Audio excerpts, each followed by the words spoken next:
Feedback. Leadership means giving feedback. High performance comes from high-performing teams. A clear purpose, strong resourcing, authentic actions, credibility, earned by knowing what you're doing and getting things done. Feedback is an essential element of this. Specific feedback, positive, affirming, direct, honest, redirecting, and clarifying. Can you do it? Is your team ready for it?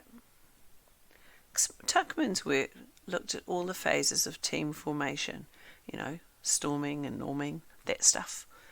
We looked at the leadership skills needed to navigate teams through these phases. But what about feedback in all of this? Feedback is the act of giving a specific message about a specific task. It is not an emotion or a measure of like or dislike. It is not a feeling. Feedback is about evidence and a measure of effectiveness, or not. Too often we mess feedback up with what we like and don't like. We forget the purpose of the task and the criteria we are trying to reach. Can you give feedback if the team or teacher doesn't have a criteria to begin with? For example, how many performance management observation reviews begin with, "Did you like it?"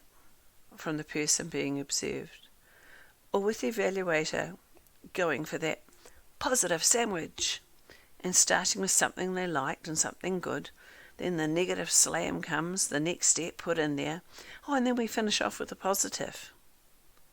This is so low impact. Performance feedback is not about liking or disliking, or even positive and negative, good and bad. Our language needs to change.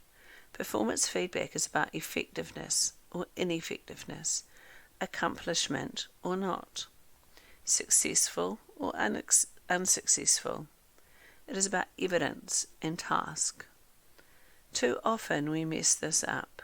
We put emotion into it, feelings about what we see. Are we clear with our teams as they form, as to their purpose, what we want to see?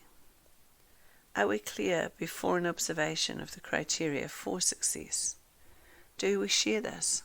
Are we explicit? I know leaders who feedback through questioning. What was effective in this lesson?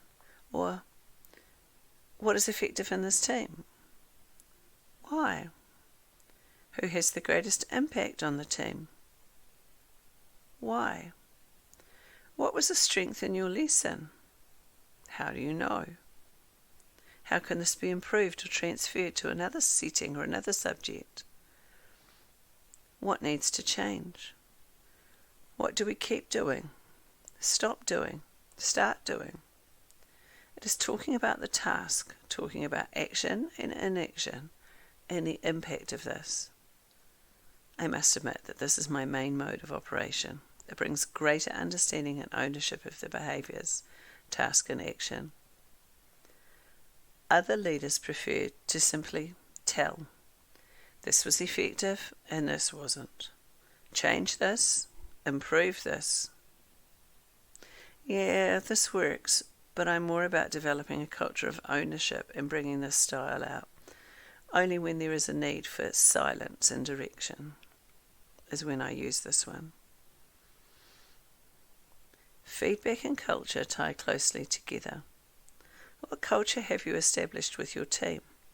What are the norms and rules of engagement? Is there a hierarchy? How does feedback work in your team? Are you effective in giving feedback? Are your team ready for feedback? Do they really understand what feedback is and what it means? And then, of course, now there has been feedback, what will you do? I call this the so what? Now what? So you understand this, now what will you do as a result? Feedback is either confirming or calling to change. Feedback is not about liking. Feedback is about action. It is about doing.